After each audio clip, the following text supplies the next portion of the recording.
Boom! What up, What's up, do? folks? What's up, folks? Welcome back to the Red and Terra show. We're just doing a little run here on recording. We're going to do a little UFC 266 review coming up this weekend. Red, any interest? Right, we're gonna restart that. So Tera is going to do a UFC 266 review, and then I'm going to make jokes with the funny names that come out wherever. I'm not great on UFC. I know a little bit about a little bit about a little bit. So I Come say on. UFC is on too fucking late for me, man. I'm at that. Yeah, but like I watch the I go to bed UFC at a regular time, like. I watch it the next morning. I never stay up. It's unless they had one a couple of weeks ago. The Darren Till one was on at a decent time, but other than that, next morning I try and stay off the phone. It's not at a fucking time that's suitable to I tend to either every Saturday what I'll do is I'll check the results and how the fight finished, and if it's a fighter that I know and like, I'll check the highlight reels on that particular fight. But again, as far as UFC fan goes, I am strictly novice. So here's the card anyway. You have Volkanovski. He's defending his belt, 145 against Brian Ortega. Valentino. I know Ortega. Yeah, well, T City, you fucking animal. It'd be a good fight because we'll get into that fight in a minute. Shevchenko against Lauren Murphy. Lauren Murphy's just a bleeding gritty fighter. She's won a few in a row.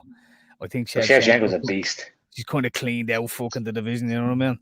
You have Nick Diaz returning after 5 or 6 years out against Robbie Lawler, former champion. Curtis Blades against Rosenstruck would be a good fight. Andrade against Calvillo would be a decent fight. I'm just going to pop up there's a few good fights on the prelims as well, but again, we'll just keep it short and sweet here for what we're doing here, but I'll just see if we can pull it up. 266. This fucking. You should have had this all prepared already, Tara. This is the whole point. Yeah, ladies and gentlemen, I apologize for Tara's absolute lack of professionalism. He's basically just he's a disgrace to the podcasting world, to be honest with you. And to be honest with you, if it wasn't for him doing all these buttons, it would just be the Red show. He's dead weight, but he can press buttons. So just a little apology there to you folks for Tara being absolutely not on the ball here. Hi, friend. Someone has to do these low paid fucking jobs, you know what I mean? Gotta press the motherfucking buttons, yo. I ain't gonna press buttons. So let me see. So jump into that's the main card. What are we looking at? Prelims, a couple of good fights in the prelims as well. Moraes be a decent fight. Dan Hooker, that'd be a decent fight. Dawkins isn't bad. Dan Hooker's still going. I thought he got cut. No, he didn't get cut. He's fucking. You didn't hear about his struggles trying to get out of fucking New Zealand, though, did you? No. Poor chap. I've seen something about Idris Adesanya was talking about he'd never fight there or something over it. Yeah. So basically, he put in a visa application to get over to America to fight, and like the week before, it was fucking refused. And he done a big public outcry because, of course, fucking Australia and New Zealand are in full-blown lockdown, and you know what I mean? They're on and all, like, so he's fucking literally flying over. He's getting there, like, he probably only got there tonight. I think he's getting there or early today or whatever. He's getting there, weighing in, and then fighting the next day or something, and then trying to fly home so we can get back into quarantine and all, like, mental stuff. But I'd say his opponent is like, oh, yeah, happy days. He'll be jet lagged. I'll box the fucking head off him. Anyway, we jump into the first one, Volkanovski Ortega. I like this fight. It's been a long time coming, though. That's the problem. Volkanovski dropped out the last time with COVID, I think he had, and then they done the Ultimate Fighter, which is fucking whack. But it's been a long time coming. Ortega fought recently against Korean Zombie, I think, last year. That was a fucking masterclass. That was before that. Yeah, Ortega is a good fight. I remember seeing like one of his highlight reels or something like that. It's knocked out with Frankie Edgar. Classic fan. Yeah. Yeah, he got fucking well dealt with by what's his name? Fucking Max Holloway. Max Holloway bet him around like. Yeah, but Max Holloway is a fucking. I know, and then you had Holloway for Volkanovski twice. To be honest, I thought you won both of them personally, but definitely the second one. But Volkanovski got both the wins, so you can't really fucking argue for the third fight at the moment. So it'd be good to see Volkanovski against Ortega. Personally, I think Volkanovski is going to do it, and the reason why, I just think on the feet, like Volkanovski had answers for everything Max Holloway had to throw at him. And I know that the whole MMA mat thing doesn't work out, but like Max Holloway was light years ahead of Ortega on the feet. If it goes to ground, goes any sort of grappling or anything like that, Ortega is dangerous. But Max Holloway just kept up a pace, and Ortega didn't have the slips, the defense, anything like that. He just got bet around. But I think Volkanovski did that city boxing. They have these feints and quick movements in and out, and they set little traps and all, and he's a bit of an animal, you know what I mean? So, do you reckon it's going to be a stand-up job, or will it be a bar fest?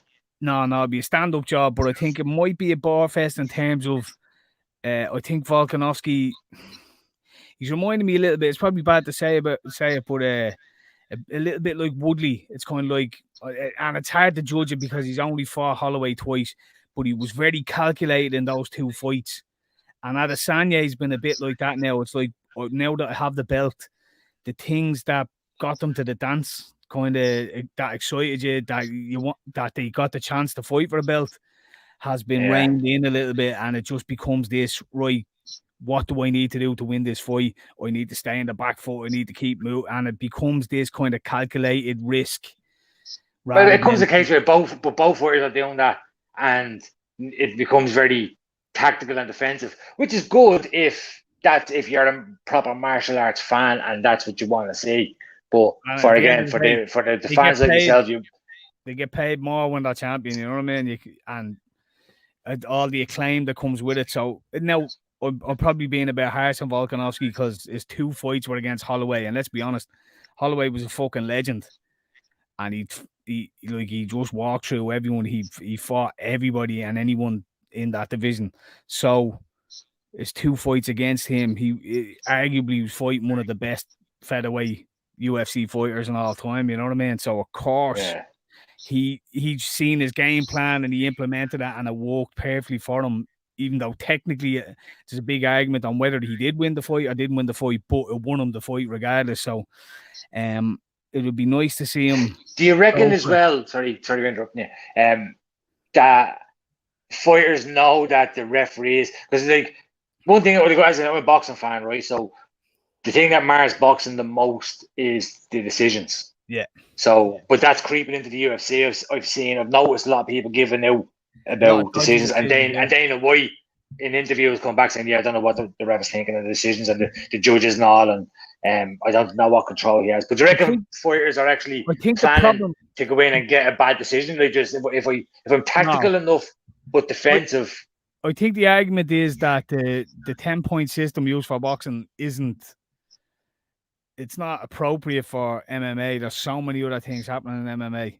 Like in boxing, it's I understand that, but like, but I don't think you can rely. Like the judges are so dodgy, you don't really know from state to state or commission to commission what they're actually looking for. You'll see some nights that they'll be giving decisions to people who are just lying on top of people and not really doing much work, and then other nights the people who are just lying on top aren't getting the decisions, but the people who maybe for the 1 minute out of 5 minutes were piecing the other guy up before they got took down and they just sat on them. They're the ones getting this. Like, so it swings either way from place to place. Like, but they will be consistent in the type of decisions they're given over the course of a night. You know what I mean? You'll see 2 or 3 fights that'll go a similar way and they'll lean in the same direction each time. Like, it's a bit fucked, but I'm going Volkanovski. That's what I think. Ooh, I'm going Ortega. Why not? Because I know him. I'm not going to throw up the Valentina one. It's like Laura Murphy. If she wins, it'll be one of those things that you'd be so shocked by it. You know what I mean? Be like fucking. Well, again, it's same. It is the UFC, and it's possible. Like her story is great. She's come from she's one of these elements that just walked into a gym with a kid, and then took up martial arts. And several years later, here she is in the UFC fighting for a title against Valentina Shevchenko, who's been literally throwing roundhouse kicks since she's about 3. You know fighting 3 since she was 3. Like, man, it's literally I seen a meme earlier. No, it wasn't a meme. I think it was I think somebody asked her a question you and your sister against the Jake brothers, how long does it take for you to beat them? And she was like 0 seconds.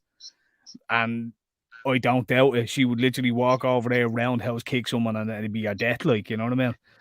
She's one of these stone cold, the nicest person in the world, but when she says something like that, oh, it's just so nice, but I will kill you. You know what I mean? One of these, but I think it's going to be a rough night for your one Laura Murphy, but it could be the upset of the century if just takes one dig. Just takes one dig. Of course, but I think Valentina is just she's one of these she was bred in a fucking Russian experiment lab, you know what I mean, and was fucking put together by fucking scientists, you know what I mean. I am ultimate killing tool, you know. She's fucking an absolute android or something. She's a fucking monster, but I just don't see it. But so it's not really worth throwing a shout on that. We'll jump into the next one. One I think a lot of people are excited by. Seeing Nick Diaz back in the ring or in the octagon. I'd say I was surprised when I seen that.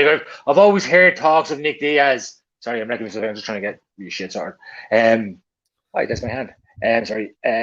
With Nick Diaz. I've seen it. Even for a while, I've seen people kind of talking about it, and I'm like, "Oh, Nick Diaz, he's my dad's age." Do you know what I mean? Surely he retired 15 years ago, and then all of a sudden it happens.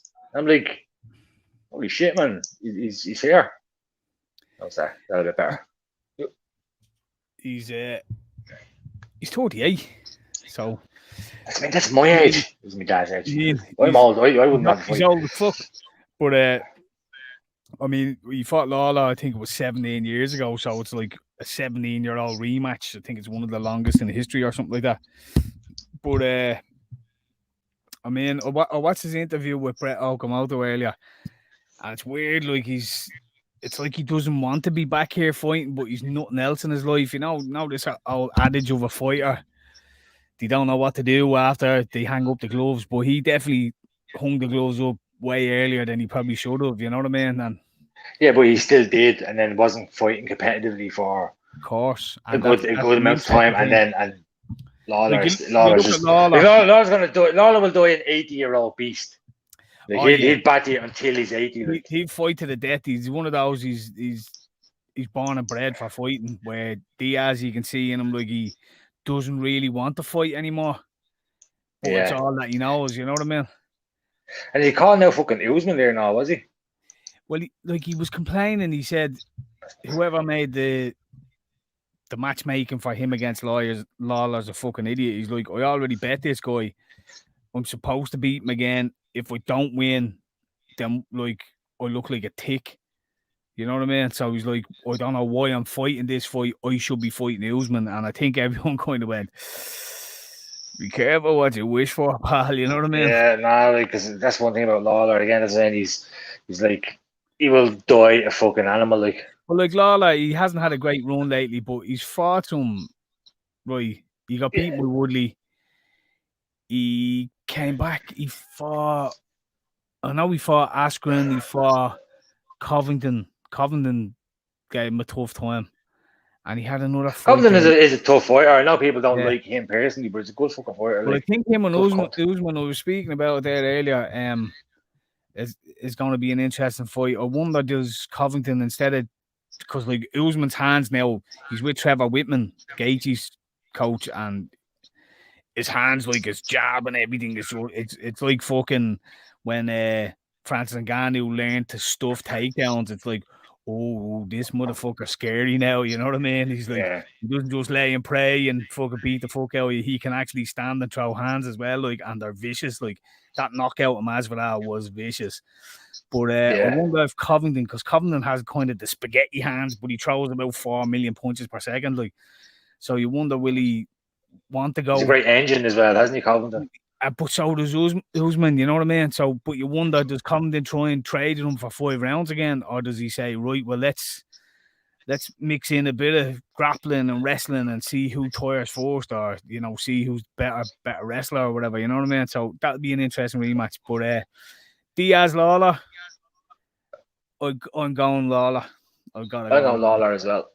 Yeah, I'm going Lawler. And But again, it's one of those as well that, like, because you like both of them, you kind of want them both to win, and you don't want either of them to lose. Yeah. And you don't want to draw either. Like, when you like two fighters like that, and especially two older guys, and you see them matched up, and you don't really have a dog in the race, but for the fun element, like, imagine Diaz goes in there, starts as Lawler, and calls out Usman.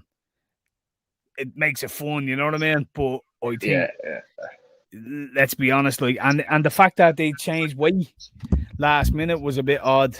My theory on it is, he mentioned it in his interview that he wanted to get out of Nate's way, and Nate fights at 170. So all of a sudden, the fight's at 185. They moved up a weight class. So it's just odd. Talking about just struggling. No, well, that's what the talk was. He's struggling with the weight cut, but in the interview with Okamoto, he was just kind of like, now I got to worry about, and I don't want to get in Nate's way, so now I got to get out of his way because he wants to do this and that, and so now I got, right, he's me little brother, so, like, it's more important what he does than what I do, so to me, that kind of said, he's like, I fight at 170, Nate fights at 170, if Nate has any sort of ambition of fighting Usman for the title, well, then I need to get out of his way. But in the same breath, then called out Usman, and you know what I mean? So I don't know. Like, the guys clearly have a little bit of fucking CT going on as well, you know what I mean? But Lawler for that.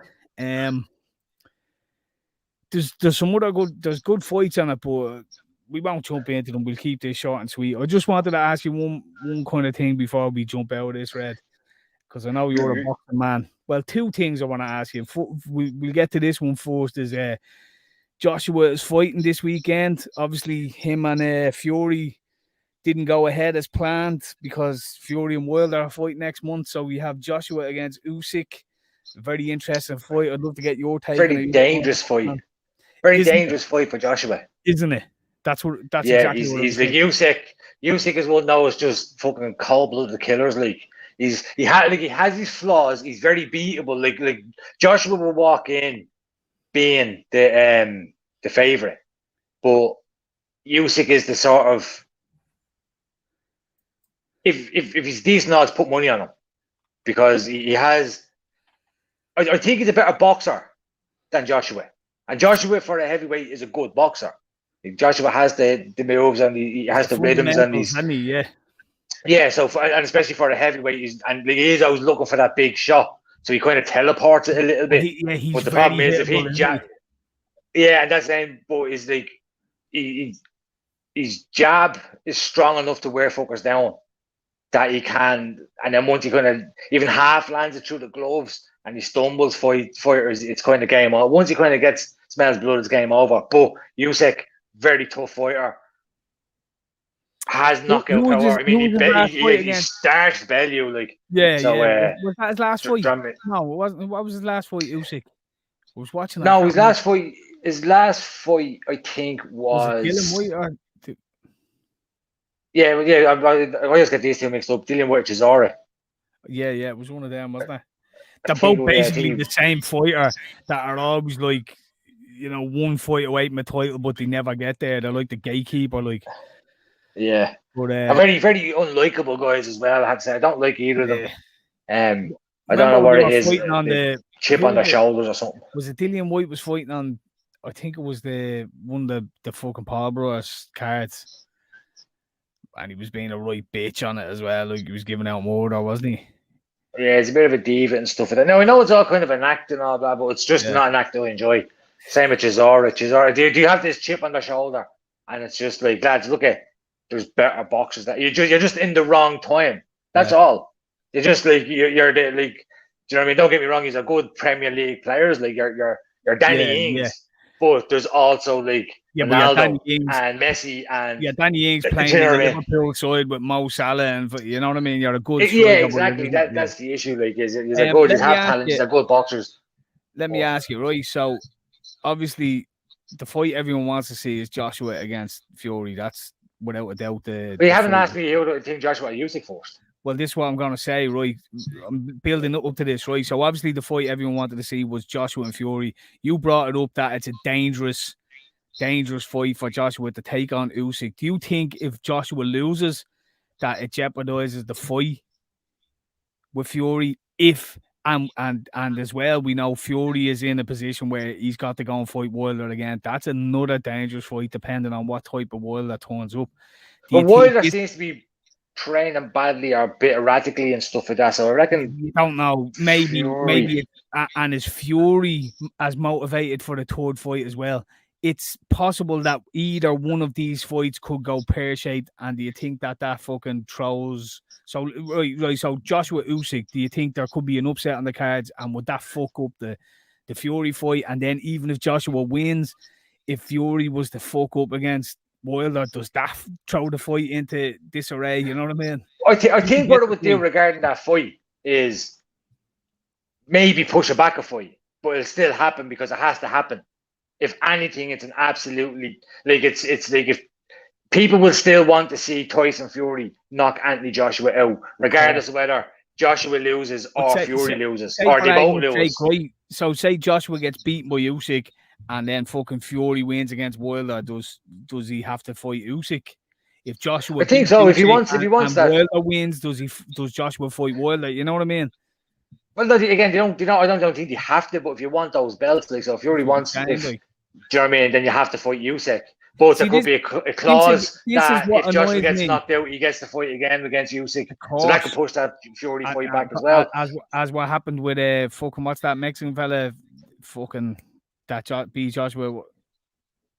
Oh yeah, Ruiz. Andy Ruiz. This is the problem. This is what annoys me with boxing.